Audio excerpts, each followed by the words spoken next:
नारद जी बोले, हे राजन, अब मैं कार्तिक के व्रतों का संक्षेप में उद्यापन सुनाता हूँ। व्रत पूरा होने के फल और विष्णु भगवान की प्रसन्नता के लिए कार्तिक शुक्ल चतुर्दशी को उद्यापन करें। तुलसी के ऊपर 4 द्वारों का मंडप बनाकर तोरण वंदनवार बांधकर फूल और चमड़ से सजावें और चारों द्वारों पर मिट्टी के बने पुण्यशील सुशील जय और विजय द्वारपालों का पूजन करें और तुलसी के पास 4 रंगों से सुशोभित सर्वतोभृत चक्र बनावें। इसके ऊपर पंचरत्न और नारियल रखकर एक सुंदर कलश स्थापित करें।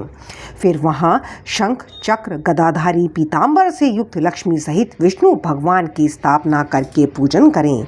व्रती पुरुष मंडल में इंद्रादि को पूजें। द्वादशी को भगवान उठे, त्रयोदशी को देवताओं ने उनके दर्शन किए और चतुर्दशी को पूजन करें। उस दिन शांत और सावधानी से उपवास करें। गुरु की आज्ञा को प्राप्त करके भगवान कृष्ण की स्वर्णमयी प्रतिमा का पूजन षोडशोपचार से करके और विविध भोग अर्पण करें। रात्रि में जागरण कर भजन कीर्तन करता रहें।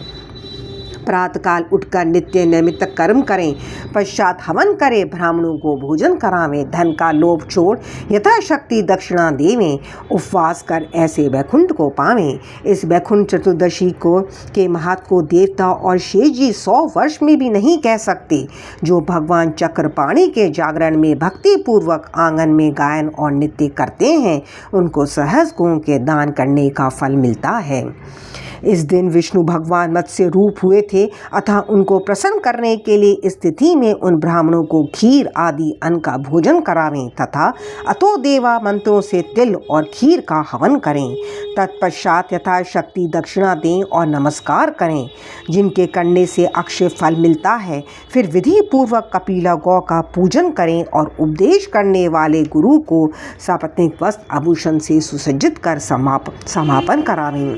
प्रार्थना मंत्र से आपकी प्रसन्नता से मेरे 7 जन्म के पाप नष्ट हो जाएं और मेरे मनोरथ सफल होवें और मरणोपरांत मुझे विष्णु लोक की प्राप्ति हो, ऐसे उन ब्राह्मणों से क्षमापन करा के और प्रसन्न कर पूजा की सामग्री गौ के समेत गुरु को निवेदन करें। फिर अपने बंधुओं सहित स्वयं भोजन करें। कार्तिक और माघ की ये विधि कई है। ऐसे समय रीति से कार्तिक का व्रत करने वाला संपूर्ण कामनाओं से युक्त विष्णु भगवान के समीप चला जाता है। 9वां अध्याय। राजा पृथु ने कहा, हे नारद जी, आपने कार्तिक मास के व्रत में तुलसी की जड़ में भगवान विष्णु का निवास बताकर उस स्थान की मिट्टी का पूजन बतलाया है। अब मैं भी श्री तुलसी जी के महत्व को सुनना चाहता हूँ। तुलसी कहाँ और कैसे उत्पन्न हुई, ये बताने की कृपा करें। नारद जी ने कहा, हे राजन, एक समय जब देव गुरु बृहस्पति और देवराज इंद्र कैलाश पर्वत पर शंकर जी का दर्शन करने के लिए गए तो शंकर जी ने उनकी परीक्षा ली। उन जटाधारी दिगंबर ने उनका मार्ग में ही अनुरोध कर डाला। यद्यपि वह तेजस्वी, शांत, लंबी भुजा और चौड़ी छाती वाले गौरवर्ण अपने विशाल नेत्रों तथा सिर पर जटाधारी वैसे ही बैठे थे, तथापि इंद्र ने शंकर जी को ना पहचान उनका नाम धाम आदि परिचय पूछा और कहा, शंकर जी अपने स्थान पर हैं या कहीं गए हैं। इस पर उस तपस्वी ने कुछ नहीं कहा, परंतु त्रिलोकी नाथ के ऐश्वर्य से गर्वित होकर इंद्र कब चुप रहे थे। उन्होंने क्रोध से घुड़क कर कहा, अरे मैं पूछता हूँ, तू उत्तर क्यों नहीं देता? मैं अभी तुझे इस वजह से मारता हूँ, फिर देखता हूँ तुझ दुर्गति की रक्षा कौन करता है। फिर जो ही दिगंबर को मारने के लिए हाथ में व्रज लिया, तो ही भगवान शंकर ने व्रज सहित उसका हाथ स्तंभित कर दिया और विकराल नेत्र कर जो ही उसे देखा तो ऐसा विविध हुआ मानो वह दिगंबर प्रज्वलित हो उठा है और तेज से जला देगा।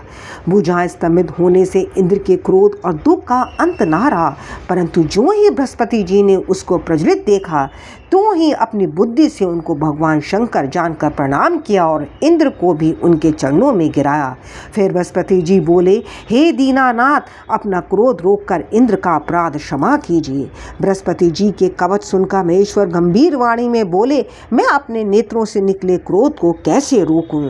तब बृहस्पति बोले, हे भगवान, भक्तों पर तो दया करनी ही चाहिए, अतः अपना भक्त वत्सल नाम सार्थक कीजिए और इस तेज को शांत कर इंद्र का उद्धार कीजिए।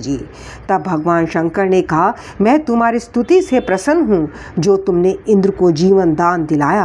अब मैं तुम्हें अपने मैं तुम्हें अपने वरदान द्वारा जीव नाम से विख्यात करता हूँ।